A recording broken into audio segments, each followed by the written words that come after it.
Hello, everybody, and welcome to the April edition of the monthly chart review. This is the Plus3 Futures and Commodities show. My name is Ben Maldonado. As always, I'm here with my partner, Barry Hederachi. How are you, Barry?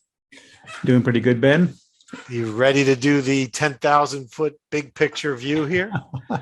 Well, I think it's a good time to do it. We're end of the first quarter, and I think it's an important month to watch. So yeah, let's get to it. Agreed. Well, we start off as always with Bitcoin, which is our proxy here for risk and animal spirits. And if you look at it, surprisingly, the last 3 months we've been all inside this big bar. The only thing I would say that is kind of on the bullish side is we've been making higher lows in consecutive months. Here's your January low, your February low, your March low, and here's the April bar. But based on where we came from and this high that came in, most likely we're doing some sort of a corrective here. The question is, are we going to be able to, settle here on top of this, do a little false break there, or are we actually going to really correct and maybe go down and, test this structural support down here at, 17.6, 17.7. I don't know. It's this is a sort of a consolidation pattern. We really have to wait and see what happens coming out of here. But the action on Bitcoin has really been sort of a managed chop, it looks like to me. Where are you on Bitcoin here? Pretty much the same place. I think that those inside, even though we were making, if we just look at this chart, to me, those inside bars, the inside bars are just inside bars. So that means the trend is still down. Mm-hmm. And we do, we have a potential ABC that could complete down towards that second square, right? Right. It would be down in here. So that's possible, but I think I think you were correct on the consolidation. So let's just see how that ends. Yeah. For now I'm a little mixed. I don't have a whole lot of bias, other than this is still pointing down. So have to see how it plays out. Yeah. And we're watching the daily every week. We do the daily every week, and that gives us some. It's been a good roadmap to see what's kind of happening, what's Exactly. most likely to happen. Yep. All right, let's check out ES monthly. So ES monthly, the setup here is really interesting to me in that we've had this, this massive run up, this vertical move, sharp pullback right to the full square here, and now we're fighting and battling here in this half square area. The area is this 4500, 4510, 4520 area. And if you look at the daily, man, the battle has been there. Really hard fought battle for control right here. Mm-hmm. We get stuck under this, we probably come down. And if we come back down to here, I think the odds favor we're going to break it. We're going to break this low, and then it's a matter of where do we come into and where's the next support? Is it the half square here at around 3,700, or do we really get going to the downside? It's the trend line, Ben. Yeah, unfortunately, I think that's right. I think that's the big picture view, right? Mm-hmm.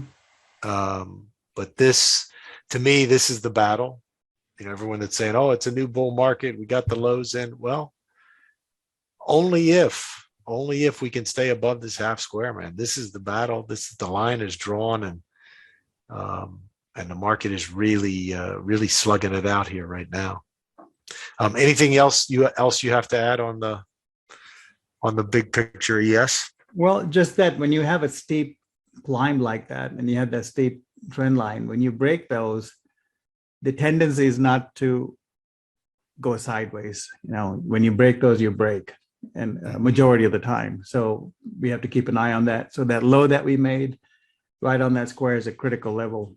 And if we take that out, I think that it opens up the downside in a big way.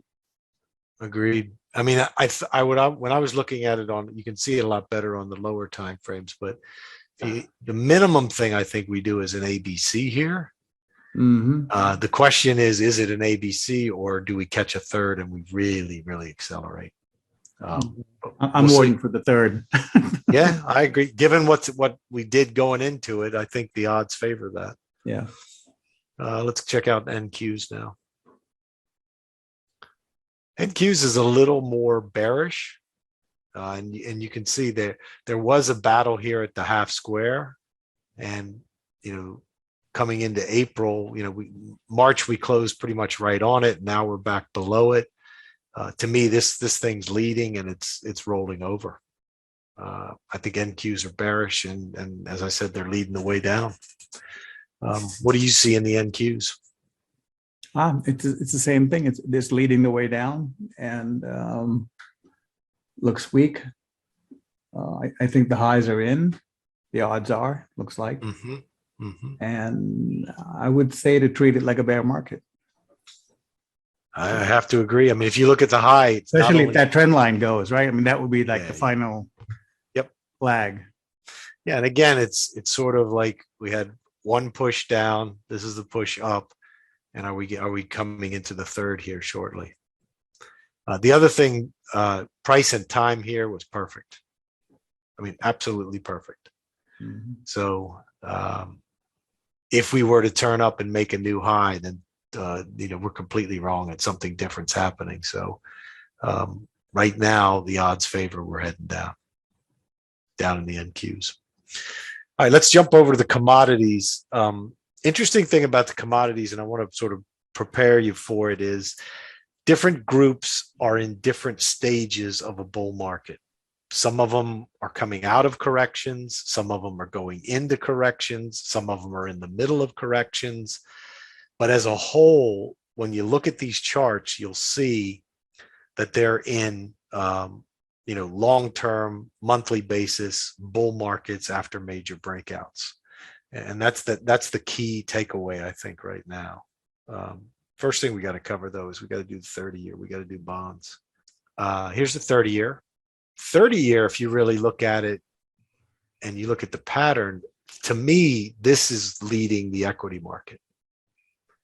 Bonds have been selling off since, early. They made a high in early 2020, and it's been decidedly down, since.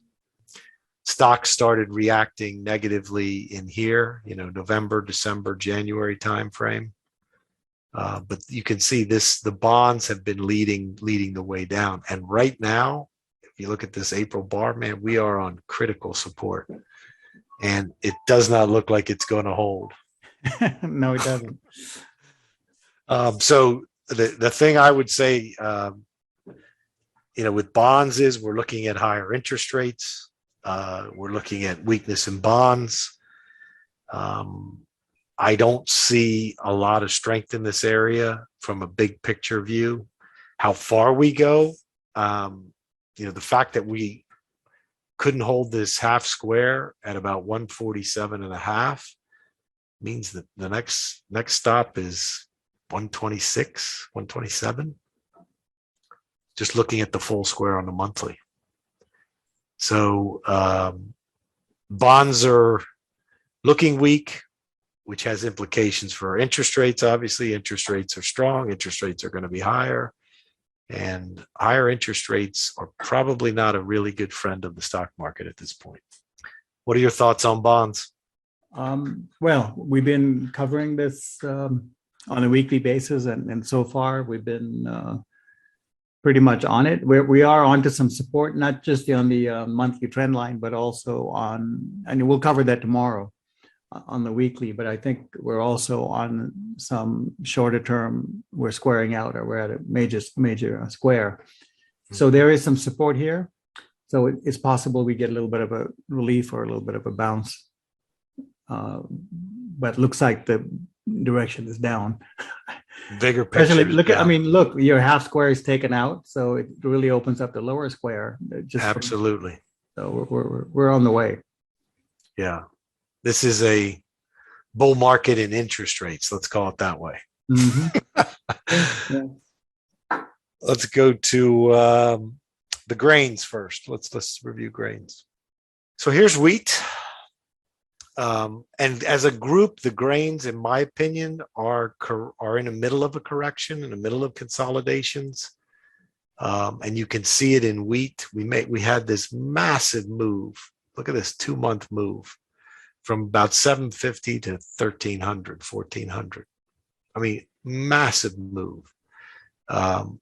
Full square stopped it. You got a bit of a false break here as well. We're now getting stuck under this square. So it's consolidation time. Do I think the bull market in grains is over? Probably not. Do I think we've got some consolidating and correcting to do? Yeah. Yeah.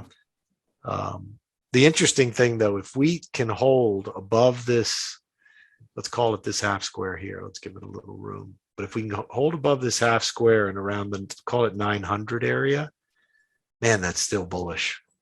I mean, 900 would be above, if we hold in this area, say it's going to be above the prices essentially that we've seen for the last 10 years.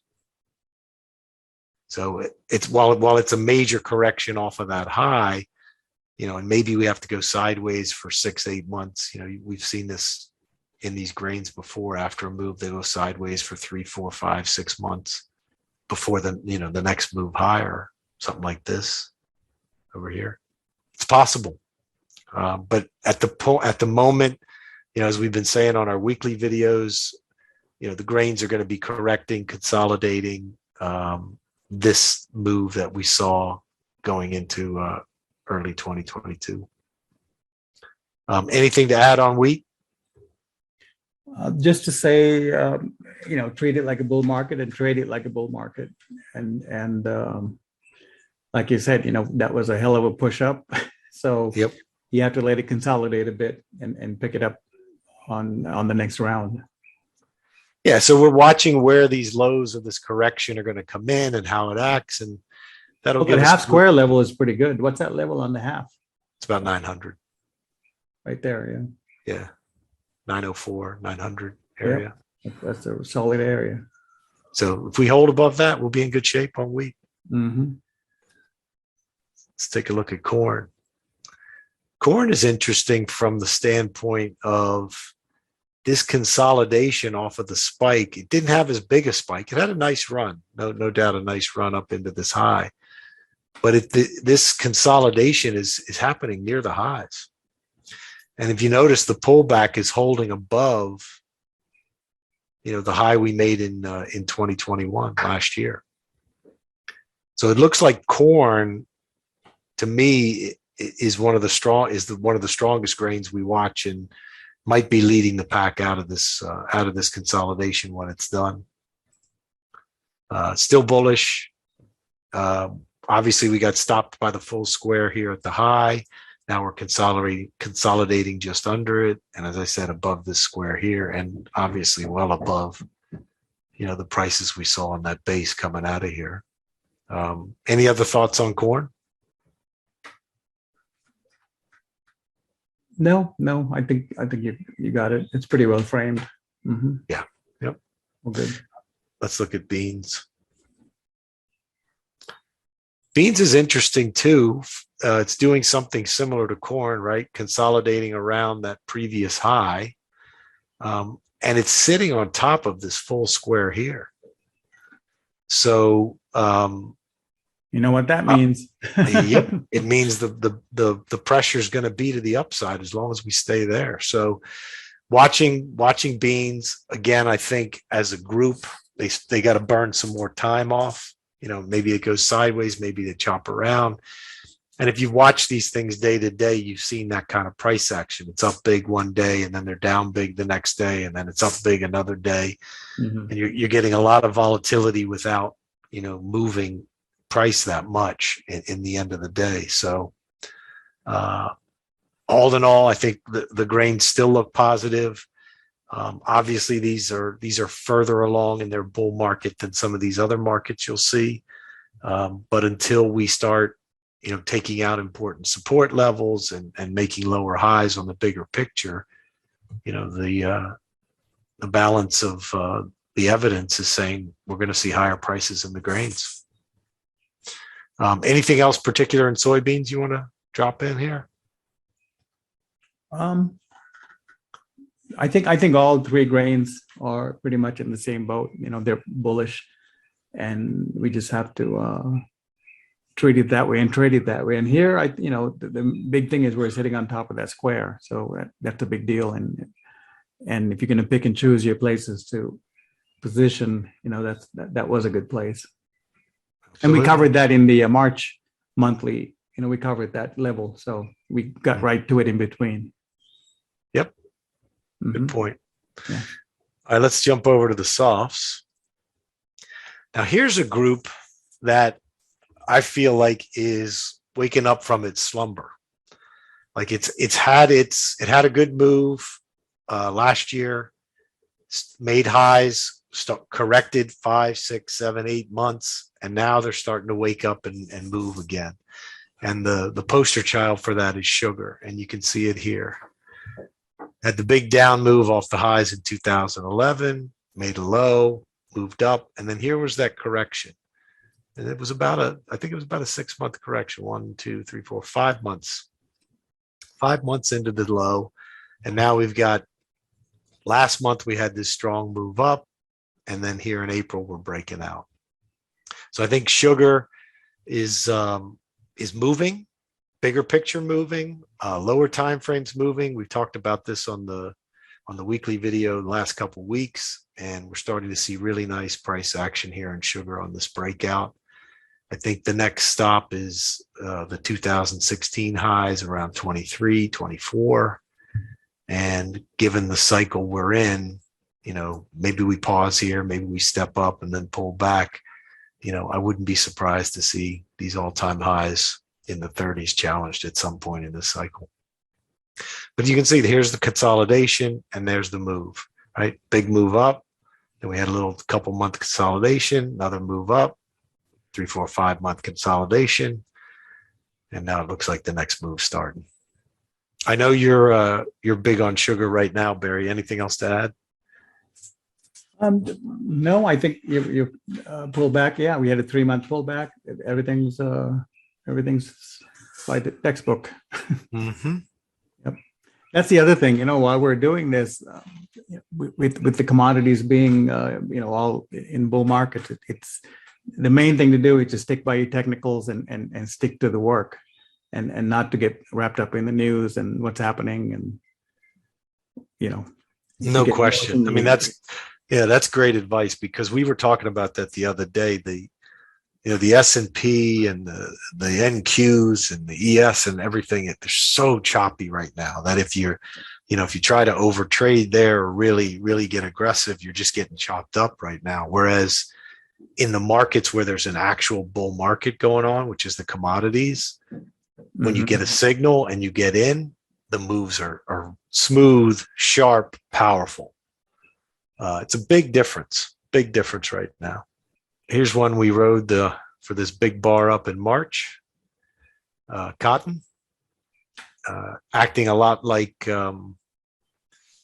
sugar, in that had a move up, consolidated, move up, 1 month correction, move up, inside bar. And then here you had an outside reversal on the monthly. Now it's pulling back a little bit, which we picked up on the daily. But cotton's moving. I would expect it to challenge this full square here on the monthly in the 152 area next. Maybe it pulls back and tests those, February highs, January, February highs around, 130 before it goes. But it looks like it's on the move again. Cotton's been one of your favorites. Anything else to add here? I think we're moving just fine. And just to remind people, if you go back and look, we've been on this since that trend line broke, or you've been on it since the trend line broke, and I got on it a little bit later. Mm-hmm. No, I mean the big trend line. Remember? Oh, this one, yeah, this one here. 2020. Yeah. That was the start of it, and you called it out, and here we are. So, the thing with these trends, long as the trend is intact, you just have to, just trade it.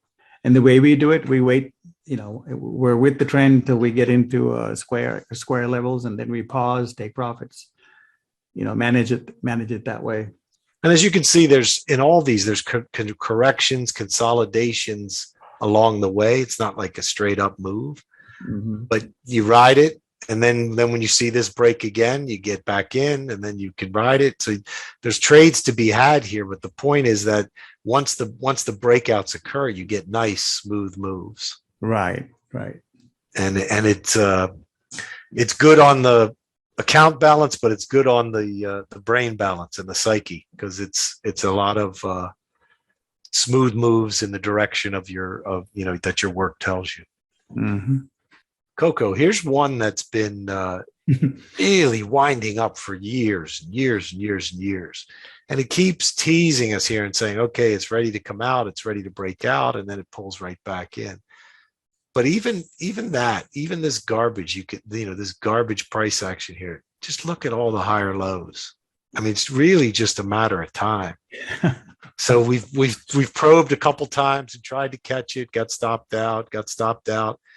But one day we're going to wake up and this thing is going to be up and out here and then testing these highs, and I think it's just a matter of when and not if, based on this curling structure we're seeing. And this is not a 60-minute chart or even a daily. This is a monthly. And they keep coming in and they're buying it up every month at a higher level, consistently. So while it's not ideal to trade yet, it's on the radar because the move out of here should be fairly explosive. Anything else to add on Coco other than make sure you have patience if you're trying to trade this thing? Well, it's just patience and waiting for the setup, right? You want it to clear that square. That's the key thing. You want to clear and hold above. So we still haven't done that. April's starting off with the chance. Look at that, though. Yeah, April's starting off. Yeah, it's looking okay. So it's the first time. It's the second time actually that we've actually been able to hold. Yeah. Other than that one month in 2020. Mm-hmm. So I think looks like it's gearing up. So I'd definitely be watching it. Eyeballs on this for sure. Yep. This is one that's coming out of its slumber right now. Mentioned it on our weekly show last week, and that's coffee. Coffee's been a nice mover, right? It broke out of this base, had a sharp move higher, consolidated, another move higher, sharp 1 month pullback. And now here in the month of April, it's pushing again. And if you notice the bar on March, the low couldn't get back below that square. So we do have clearance now of this, after this trade up here and a pullback. We found support on the square on top of the other previous highs from last year. And coffee looks ready to go. I think price target wise, the full square is in play, which is around 297. And if we break out of there, obviously we go, much higher, 300-400 in coffee. Where are you on the cycle on coffee right now? I'm right with you. we broke out. We've had a couple of corrections, and here we are at the end of another one. So right, it looks ready. It's funny when everything's in a bull market, there isn't a whole lot to say, right? Other than to remind people, I guess. So and it's finding the spot to get in, right? Finding the spot to get in. But look at the square lines on this. It's been, I just can't think of any other static sort of an overlay that could frame it better. It's a nice grid, isn't it? Perfect. And we were saying when it was pulling back that past month, man, it's got to hold this 212 area. It's got to hold this 212. And it did. And so, the next leg up appears to be started. So as identified on our weekly show, the monthlies are supportive of it and it's pointing to higher prices. Ben, I was going to say, if somebody's seeing this for the first time, I think it would be good to go back and at least watch the last 2 or 3 shows, because then you can catch up with the story. Right? Good point. Yeah. And we do try and tell a story and connect the events that have been happening in the chart. Every week we talk about, okay, here's where we are, especially Barry, because he covers the same markets every week. He sort of says, okay, here's what we were looking for. Here's what we did. Here's where here's how we can frame the price action for the next week. Mhm. And it's really, really helpful. Let's jump over to the precious metals. Here's gold. This is another group that a lot like the softs, to me, looks like the corrections and consolidations the multi-month corrections and consolidations we've seen are starting to come to an end, and it's waking up, and we're starting to see some movement out of this corrective pattern. Gold, we've been talking about for a while. We were in this sort of falling wedge correction, frustrating everybody for almost 18 months. And what I kept saying was, the reason why I was bullish is, number one, we were doing it all on a half square. So we rallied up a square and a half, 2 squares, and basically pulled back a half square. That's very bullish. And we were doing it on top of and in the middle of an area of previous highs in 2011, 2012. Well, we started seeing the higher lows on the monthly for 4, 5, 6 months here. Then we get this big move, this big bar up, another big bar up, sharp pullback, and everyone's like, oh, gold's just teasing you again. Well, look at the April bar. Looking like it wants to try and clear this full square. And if we can do that, obviously it's very, very bullish. And, I'm thinking later this year, the price targets on gold, 2,200 there and 2,500 for the full square. I know you're very bullish on gold, Barry. What else do you have to add to the big picture for gold? I'd say to stay the course. Mm-hmm. Yeah. It looks good. Starting, yeah. All right, let's go to. It's funny for where gold is compared to where it's been, how calm everybody is, and how nobody's really talking about it that much. And I'm talking about the talk I do here is, it's worthless. It's better to play Bitcoin or better to be in the commodities. Forget about gold. Gold is dead. And it's just you look at this monthly chart and you say, well, what's wrong with that chart? Mm-hmm. Not a whole lot.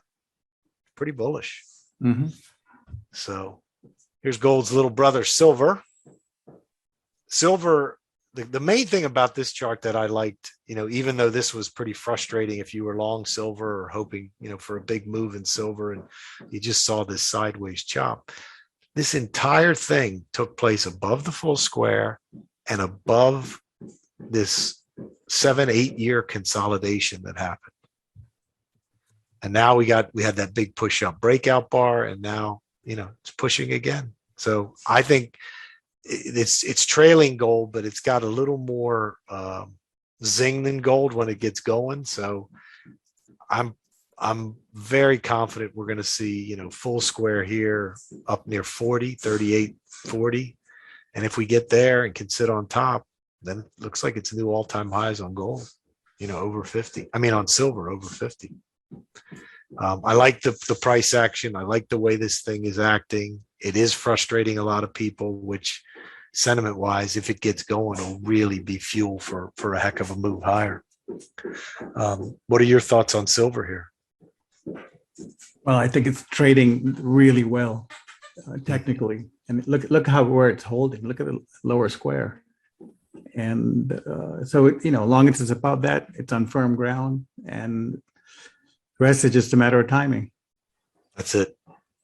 And it looks like a pretty solid second wave to me. We'll see how it goes. Which means we've got the third ahead, which would right. Be a doozy. So last one of the metals we'll check is copper. Copper's really interesting because a lot like gold, we saw this frustrating major chop too, like wide price swinging chop, but it was all happening on top of and in the area of the highs in 2011. You had this monster move up off of this low, and then we just essentially went sideways for 6-8 months. And now we had a breakout move. Look how good these squares are. Look at that half square. Stopped it cold, right? Mm-hmm. Now we've pulled back, but we have last month we cleared. First time we cleared this full square. because the low of that bar was completely above this full square. So pretty soon we should see a takeoff in copper. It's bullish. We had a bar that cleared, and now we have another bar that's here. Maybe it chops around a little more, but I think higher prices are in store for copper, especially since we're trading above this full square and we're trading above these highs. Exactly. Nothing but bullish. Anything else to add on copper? No, we're good. Other than copper traders being a little dizzy from all that. Yeah, no Back and question. forth, right? Yeah. Here's crude. Obviously, been in the news. Everybody's talking about crude and excited about crude. You can see that last bar. This is the March bar with all the Ukrainian war stuff in there. We made our high. I think what was it like about 130 and change. We've pulled back into this square. Now we're consolidating. Crude to me is bullish as long as we're above this, this full square, 87, 88 area. It's bullish, and it'll have more to go. We're above all this price action here. Everything since going back to 2014.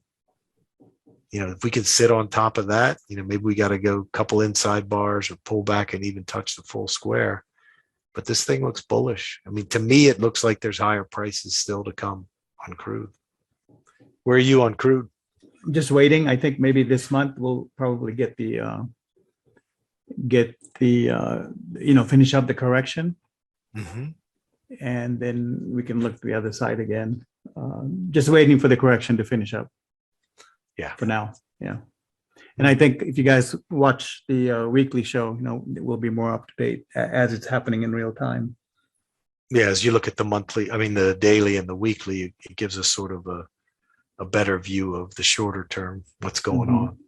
Mm-hmm. Big picture view, it's still bullish. Here's another one that we've been talking about recently, natural gas. You can see it's behind crude in terms of where it is in its cycle, but major breakout here that caused us to get involved. Big spike up, pulled back. Look where the pullback came, right to the half square on a monthly. And here today we pushed up and made new highs. Looking to see if we can get a bar that clears this full square. If we do, it's $10 nat gas coming up. And again, if we consolidate here and correct for a little while, remember, we will be correcting and consolidating above a 12 to 13 year consolidation. Super duper bullish. So we caught this move up. Now we're looking to see what we're going to do here at the new high. Is it going to do a little false break and pull back again, or are we going to settle in above this square and then we can, start talking about $9, $10 gas? What do you think about nat gas, Barry? Well, it's definitely bullish, especially about that square. And again, it's really about waiting for the right places to get positioned. And again, watching the weekly levels is a big help when it comes to getting that low risk levels to get positioned. But looking at this square, I think, this chart, long as we're above that main square, we're good to go.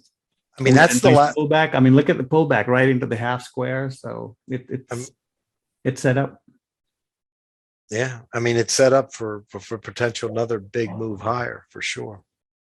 And I think the key thing, I mean, that's the last monthly that we have. That's all. So we've covered all the commodities. The key thing in looking at these commodities and the takeaway from the commodities versus things like bonds or versus equities is the commodities are all in a bullish position. Again, different phases of that. Some are correcting, some are making the next move, some are making an initial move, some are pulling back, some are consolidating, but they're in bull market status.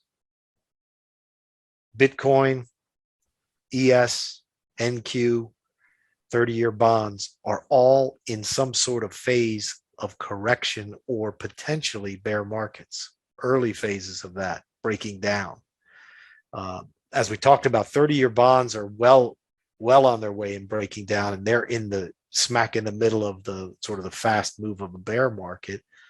Bitcoin and NQs and ES are sort of in potentially early stages of a bear market there. So there's a big difference, and that's why we're trying to focus on finding the markets that are moving and moving, sort of smoothly and with speed. When we talk to you on the weekly show about, what charts are catching our eye. What struck you with the review this month, Barry? What's your sort of main takeaway? Well, I think waiting around for markets to move, that period is over. And I think we're in a hot period where things are moving and much more active. And especially, if you look at the monthlies and you go back a few years, some of these things have been sideways for, 10 years. So, or more. Right. So what I'm noticing is we're kind of moving into a very active time period. So I think it's good for all traders, and it's a good time to get involved.